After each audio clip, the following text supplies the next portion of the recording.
My name is Vils, Sydney, Australia.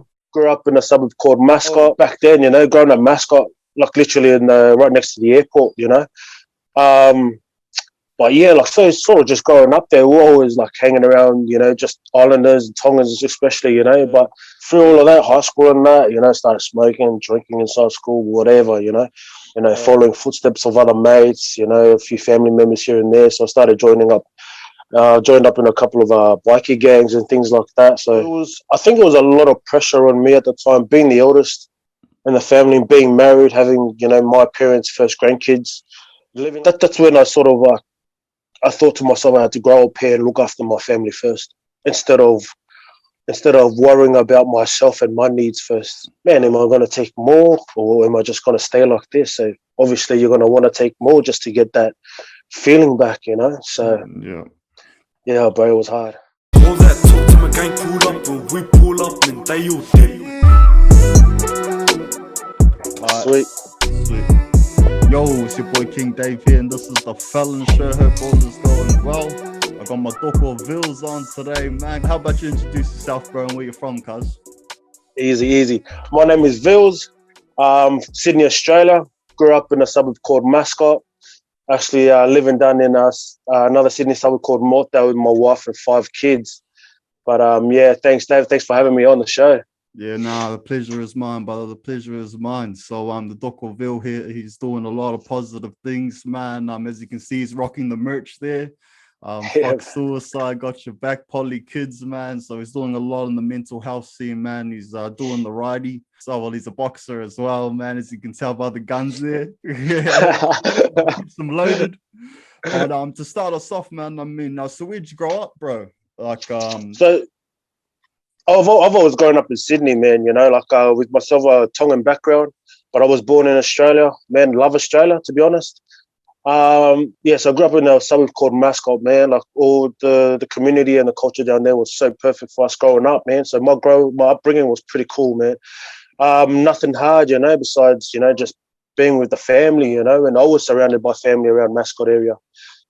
Extended family and friends, that we also called family as well. So it was pretty close-knit community down there, yeah. Like literally right next to the airport,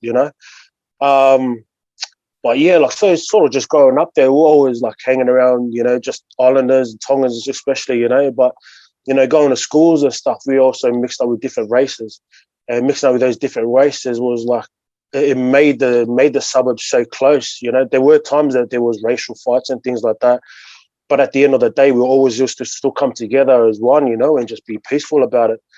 But yeah, bro. So coming up there, so what was sort of like your teenage years and all of that like, bro? Did you sort of do the straight 180 and sort of did you have good role models and things like that, or were you playing up on the streets a little bit, or? Nah, bro, I was pretty gutless when I was a kid. I was scared, bro. I was bro, my old man, and my mom, they always put us into line and things. So my upbringing was it was good. I'm not here to say that I had a tough one. I had a good upbringing. I'm the eldest of 6 kids, so I've got siblings a few of them still live at home.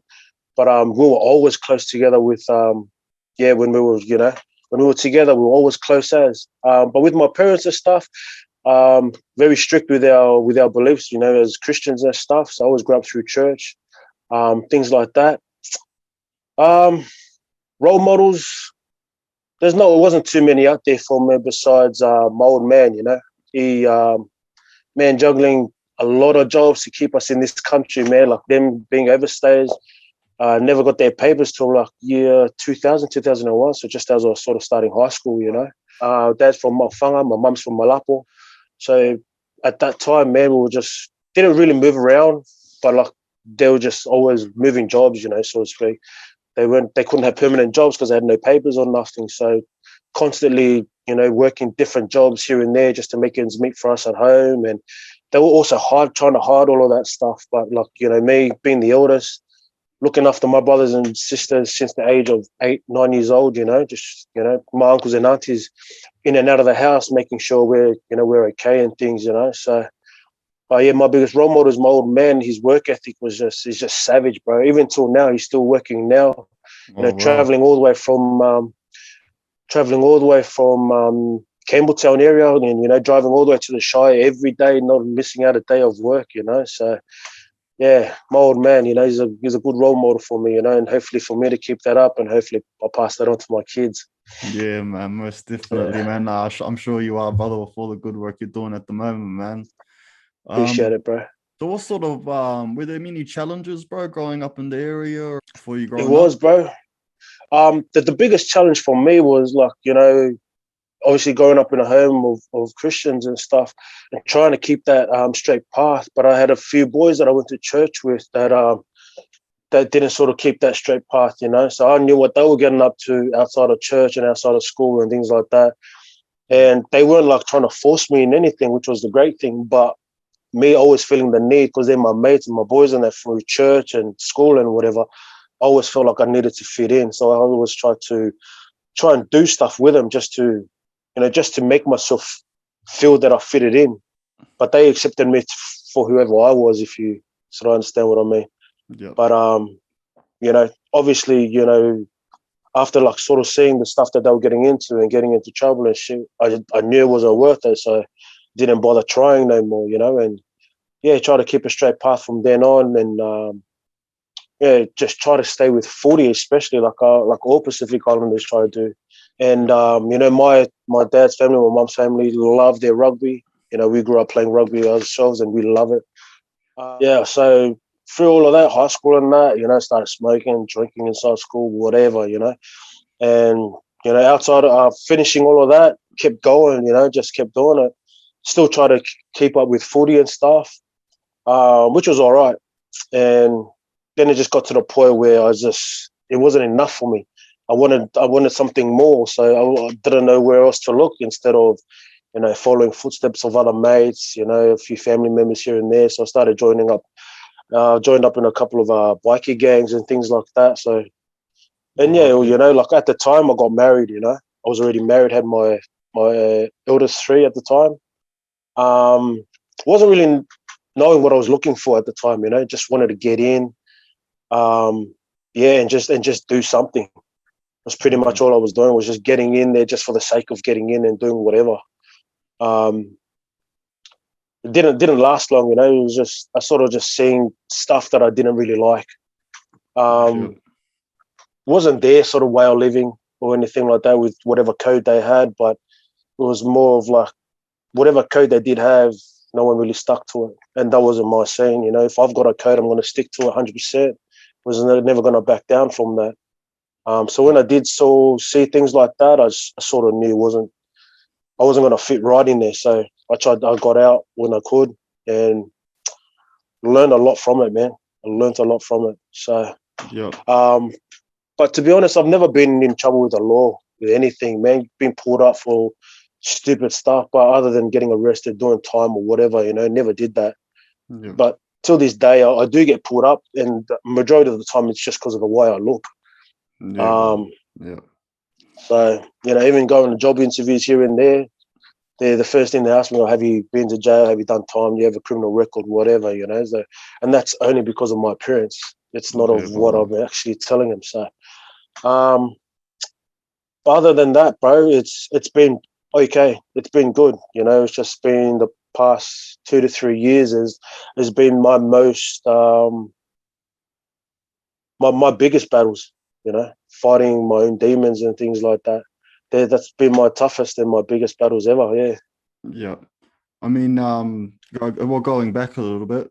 So, yeah, so you got caught up with some clubs and that, started living that life. Um, like, do you mind touching on what sort of demons you were facing at that time, brother, to sort of lead you into that? So back then, like I think it was a lot of pressure on me at the time, being the eldest in the family, being married, having, my parents' first grandkids, living after my parents' roofs, and also living under my wife's parents' roofs as well. So just in my wife's relationship with my family hasn't been the best, and it still isn't the best, since day one. And I think I also did it to sort of get away from all of it as well, which was the main reason. Just a bit of At an that escape, reason, huh? yeah, bro. Yeah, so just being away, the boys hanging out, getting on the piss, you know, parties, whatever, doing whatever we wanted. That, you know, just not having all of the problems at home and that I should have dealt with. Just not being in my head at the time, you know. So I think it was more of a getaway thing than anything else. And it is Yeah, for so many people, man, and like that similar position, you know what I mean, that are getting involved in clubs at the moment. That's just such a common story, isn't it, brother? You know what I it mean? is, Just bro. trying to escape from the home life a lot of the time, you know, pressures of home life. So how long were you sort of affiliated in that life, bro? Like how long did it take you to sort of step away and things? I wasn't in there long, and it wasn't in there long, you know. Spent with one club, I said we spent about what 9 months, and then got out, and then tried to get back in another couple of clubs, and then just, you know, just got out of that, and I just after that I was just like, yeah, it's not my scene. It never was, and it never will be. It was just Yeah, one of brother. those, just wanted to be with a few people just to step away from home, but obviously I was looking for those people in the wrong places. And then was so yeah, so what sort of led to stepping away fully, bro, from all of that stuff? That's when I sort of I thought to myself I had to grow up here and look after my family first instead of worrying about myself and my needs first. You know, my kids were getting older. They started noticing I wasn't home enough. Yeah. And I started noticing cops of stuff were coming around more often and asking questions, you know, and, you know, thinking that I had to protect my kids from that, I had to lie to them. And if I was going to lie to them about that sort of stuff, I was thinking to myself, I'm going to start lying to them a lot more often. So yeah, it was always my kids is the reason why I got away from it. And that's what I should have used in the first place, you know. But you know, everybody goes through things and learn from that, and that's what I've done. You know, I've learned from that, and that's the reason why I did step away, was realizing my kids had to come first, besides my own needs. Yeah. Yep. So yeah, so where did the life path head from there, brother? After that. So leaving all of that, I got a lot more peace of mind. You know, just Yeah. but after, you know, leaving all of that behind, I found more time for myself for the gym. And then I found a bit of time to hang with the kids here and there, you know. Besides that, it was more a lot of stuff at home with my wife and, you know, and things like that. Just trying to sort out our own problems and things like that. I still didn't know how to deal with it. Yeah. So my first thought was always getting angry, raising my voice, swearing and stuff, you know, and obviously it didn't help the situation. So, yeah, and then I just started getting into this sort of period where like I started just not wanting to be at home anymore, but just wanting to be at work. Yeah. So I started working a lot more hours and things like that, and I still wasn't happy about it. So I started going back to the way I was feeling before. You know, I was feeling a bit down, looking for an escape place to be, and I still couldn't find it. Yeah. So yeah, bro. Where did you end up finding it, brother? Like from there. So with all of that, like I found it through more drugs, man, and alcohol. Yeah. So So without the bikie stuff this time. yeah, but without them, you know, I had Yeah. a few boys that I was still, you know, talking with and stuff, doing their own thing, reaching out to them for a few things, and yeah, before you know it, I was just drugged every day, alcohol every day, you know, and just trying to. So by the time I get home, all I have to do is shower, go to sleep, don't have to deal with nothing, you know. But yeah, it didn't happen, you know. Always coming home, always causing arguments and starting them more, just never trying to finish it and trying in a way of resolving any of those arguments or problems that I was bringing home in a way. So, Yeah, my bro. um, Yeah. so yeah, looking back at it, you know, obviously me feeling down and whatever, I wasn't realizing that I was taking my wife and kids down with me. Yeah, So, brother. but in this sort of situation, I felt like I needed it all the time. And that's the only reason why I took it, because I just felt that need to take it just to feel different about myself, just to have a different feeling about what I was thinking. And I looked at those sort of things. I looked at drugs and alcohol for that, to Yeah, sort of no, give me brother. that different feeling. And I've been there too, brother. Been there. Yeah, bro. Yeah, so there's that feeling, man. At the time, you just not wanting to think about anything. It felt great, always felt great. Yeah. But then, when all of that stuff wears off and then reality hits, yeah, you're just more lost than ever. You don't know what to do. You're just frozen in that time and just thinking, man, am I going to take more or am I just going to stay like this? So obviously you're going to want to take more just to get that feeling back, So yeah, bro, it was hard. So I mean, how was your wife during all of this, bro? You know what I mean? Like, so are you still with your wife now? The same I'm woman, still with my wife, yeah, bro. So Yeah. she's a blessing, huh? She's a blessing. Man, it's funny. Like with all the boys through church that got into stuff, that did time and stuff, they were the ones from day one that told me she's a keeper, brother. She's a keeper. And until this day, bro, I still tell those boys, I still remember those words you guys keep telling me that she's a keeper, and fucking life, man, she's a fucking keeper. Yeah, bro. Like they saw something in her that my family didn't see. And obviously I saw something in her that, I never knew that she had either, but now, bro, to be honest, far out. To kill for and to die for, bro. That's what, that's why, that's me for them, So, yeah, my bro. Yep. Yeah, bro. So, so what sort of got you off the drugs that time, brother? You know what I mean? So I did it for a while, bro. And at that time, I didn't actually realize. You weren't doing crime or nothing, how you were just working and nah. Yeah. Also, I was just similar to me, man. Even when I finished all the crime stuff and the criminal stuff, I was still depressed as, bro. You know what I mean? Yeah, bro. Still I was working every day, but drinking every day, man. Drugs. Yeah. You know what I mean? Just real similar, brother. Real similar. So so what sort of took you out of that, brother? So what took me out of that was so obviously me not knowing that I was going downhill and things like that. I just thought it was me, just wanting all these things and just wanted that feeling, but didn't realize that, knowing that I actually didn't know I was depressed. And at the time, I didn't actually think to myself, like me having suicidal thoughts back then, I just thought it was just me thinking bullshit, I didn't actually think anything like that. But then, coming to terms with it all and speaking out about it now was because my wife and kids sat me down one day and actually broke down. Like I've never actually seen my wife and kids so sad and crying. So it just seemed like it was like someone, like I died. I actually sat there for the first time in a long time and listened to my wife and kids telling me what I was getting up to, what I was doing, how I was reacting and acting towards them and my own family, acting towards people in public, and I just thought to myself, going, man, like I've never been that type of person. I've always been a loving and caring person, but then, when shit goes down, I'm a different person, but just to go out and want to try and start anything just for the sake of doing it for no reason, it's not me. So seeing my wife and kids tell me that, like, it really broke me, eh? But them saying, but you're not yourself, the kids don't even want to spend time with you anymore because you're just this different person. You don't sit with them after, when you get home from work, you just come home, drop your bag off, go across the road and buy a case, and then just go back in the room and, and drink and do whatever you want to do in there. But whenever they try to talk to you, you brush them off. You just say, like, I was ignoring my kids, and to be a father, you can't do that. Yeah.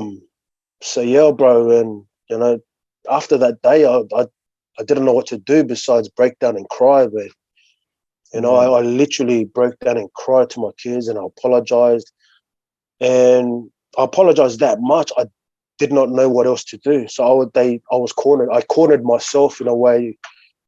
The only way to fix myself and fix the relationship with my wife and kids was to keep listening. And I did, listen to my wife, listen to my kids. And all she said was, the first step we can do is just get help for you and see and go from there. And, me loving my wife and kids so much, I wasn't going to say no. So I was like, yeah, man. Next day, we'll go see my family doctor. Diagnosed me with depression and all of that. Yeah, so from that day, it was practically just been fighting ever since. Fighting my mental demons and just fighting for myself to keep my wife and my kids happy. And that's, till this day, bro, it's hard to sort of think about those times, but it's made me the person who I am today. A mentally stronger person. I don't have to be physically strong to be here for my wife and kids, So, and to me, it's not just me doing this battle on my own. My wife and kids have helped me through every step, if you know what I mean. Like, so. Fuck, man, that's inspirational, brother. Fuck, what a story, man. Thanks, Honestly, bro. Fuck yeah, man.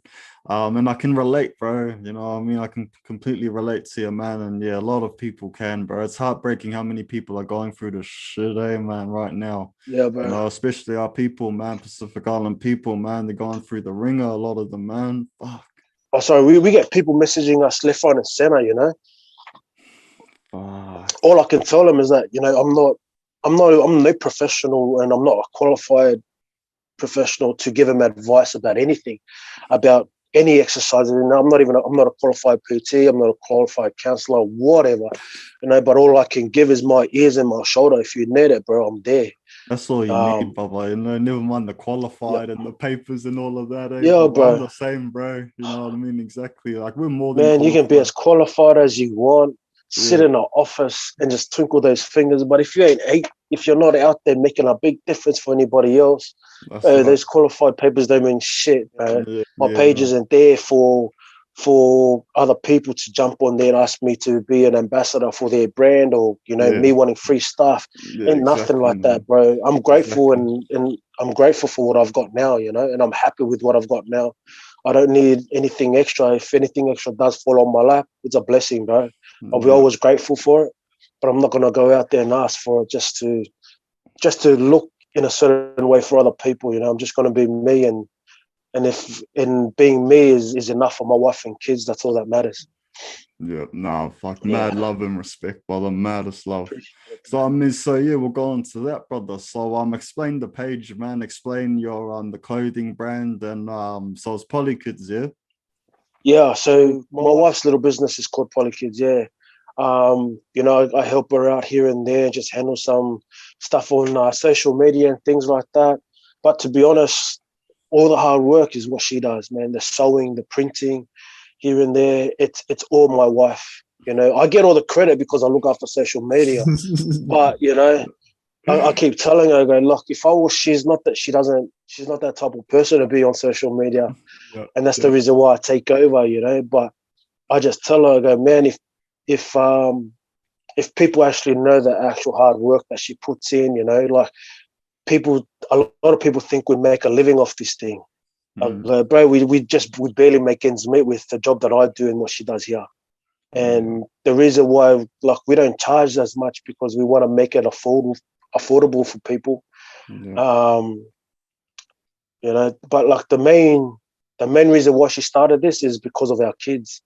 Obviously she's white Australian, my wife, and myself being a Tongan background, and realized herself growing up through school and things like that. A lot of the half Polynesian kids wasn't getting recognized for that. She started making clothes for them here and there, teaching herself how to sew and things. And it just all escalated from there. People out on the streets asking, oh, where'd you get that? Where'd you buy that? And, my wife saying, oh, I made it for my kids because they're half Tongan, my husband's Tongan.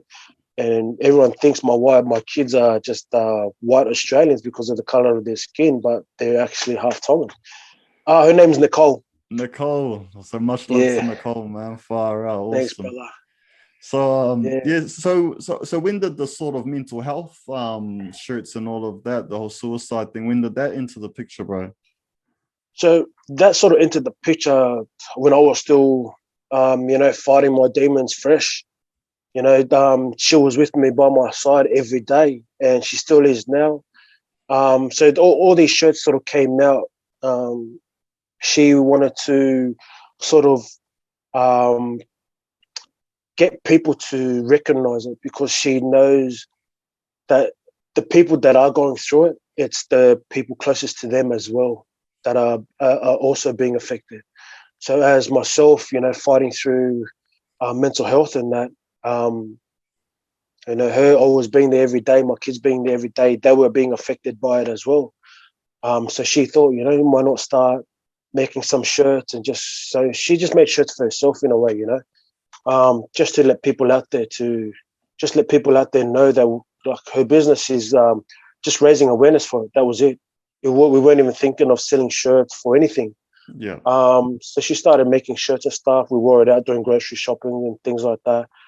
And it just got to the point where there was just so many people out there asking about it and just praising her for her work and what she's doing with all of it. So yeah, it started from there, and then as soon as all of this COVID stuff hit, I realized a lot of people were coming out on Instagram and Facebook and, you know, worrying about everybody else's mental health and things, you know, and then that sort of push-up trend went around 25 push-ups every day from, you know, for mental health. No, during I remember COVID, it you know? because that was actually when I came across you guys, and yeah, man, I just knew you guys were different. You know, you guys were the real deal, so I bought a shirt straight away, man.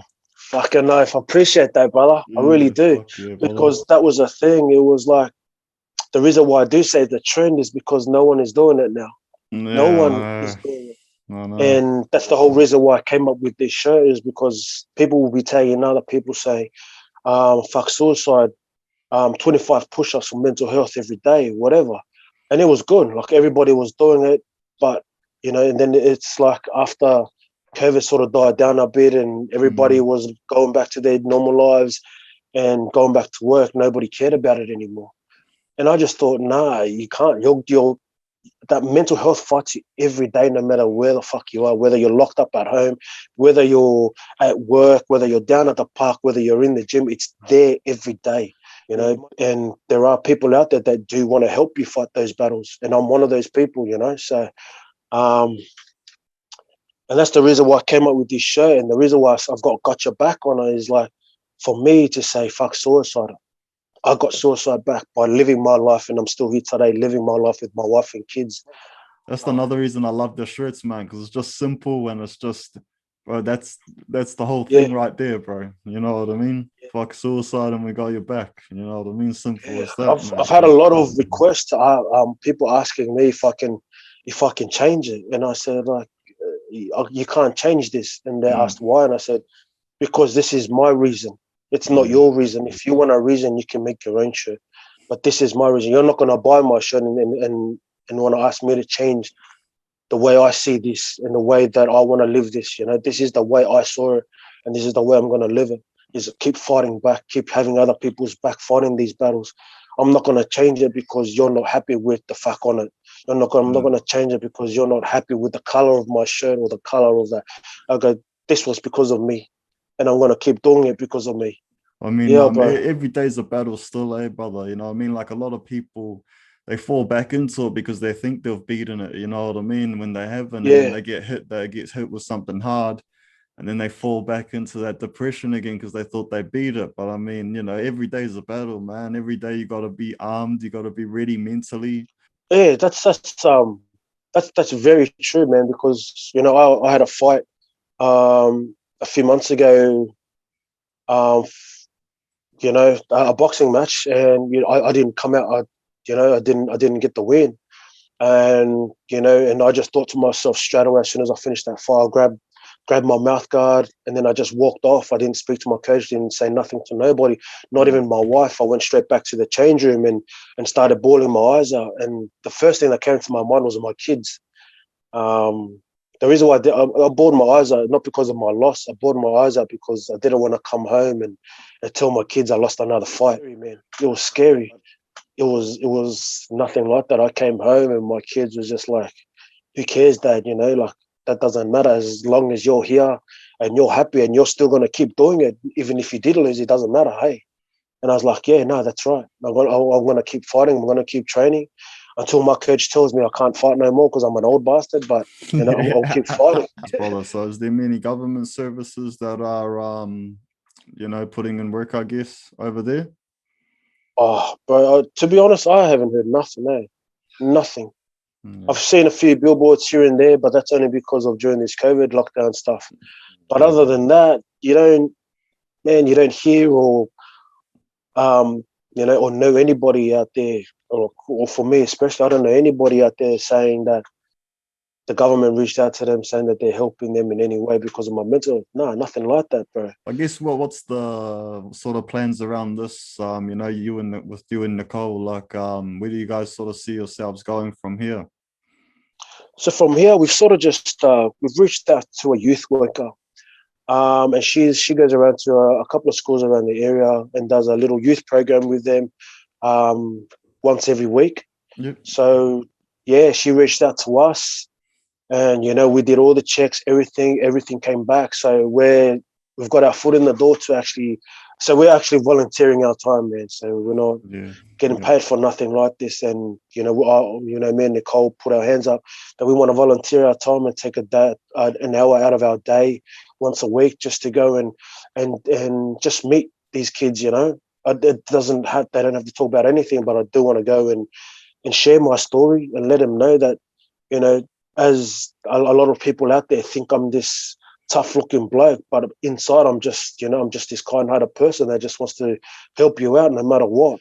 Man, I've got like about 5-6 teenagers who just finished high school, last year that I just met at the gym, and even them, they just come past, say hello to me and my wife, ask for a few tips here and there on how to do some gym stuff. And, that's how I love it. I love it like that, man. Just having these young kids, just wanting to learn stuff. And they're not hesitating to ask me or ask anybody for help, and that's how we should be all the time. So I mean, in closing up, brother, like, do you sort of got any messages for, any brothers or sisters out there that were where you were, you know what I mean? Like, caught up with the drugs, maybe messing around in clubs and things just to escape, their realities and things. Like, what's your advice to them, bro? You know what I mean? To sort of get them out of that rut. Oh man, like for me personally, my message will be to, before you do touch those things and before you go out elsewhere to look for those certain things or certain people to think that you need to get away from it, sit down, have a think to yourself what it is you really want and what it is you really need, and go from there. But to be honest, the people that love you most is the people that's going to be there. And if you're real with them, they'll be real with you 100%. And obviously I did it the hard way. And I am, in a way, I am grateful I did it the hard way because I really think I did need that kick in the butt to actually realize that. So, find those people. You don't have to find those things to get that feeling you want. You'll find that within yourself. But yeah, like they're just, if you ever need someone to talk to, you just find the person that you think loves you the most and just reach out. The toughest thing you can do is speak up, you speak up. Exactly. Yeah. Because it ain't weak to speak, that's for sure. Yeah, brother, it ain't weak to speak, man. I've seen that. So you're a bit of an actor now. You can add actor to the resume now. So I've seen your NRL commercial, man. That was good, brother, on mental health. Bro, that was a blessing for that. Yeah, man. how was that, man? How'd that go? Bro, it was a mean experience. The money was great, but to be honest, like I'll do it for free. Yeah, that's how much it means to me, bro. And I met an ex-NRL player who used to play for Canberra, who actually runs that, with another Tongan girl, which was like I was grateful they actually chose me to do it. Yeah. And when I did do it, man, like I actually shared my story with everybody, but the producers, the directors, the agency, whatever, and I'm still getting messages from them today, saying we still can't believe what you went through and the story you told us. It's just amazing. And we're just grateful that we had someone like you that actually went through that, knowing what it's like to actually be the face of it, and I just keep telling them, I go, whenever you guys need anybody else to do that, by all means, reach out to me, man. I'll do it for free. I don't care. So yeah, bro. Do you guys have a website too, bro, for Poly Kids? You do, eh? Yeah. So it's on my Instagram account, Vils. But we've got an Instagram account as well for our business, just Poly Kids. And the website link is just on there, bro. So give it a click, check it out. The mental health teas, we've chucked it all online as well. Just because we just had a few problems with our account, people trying to steal money out of it.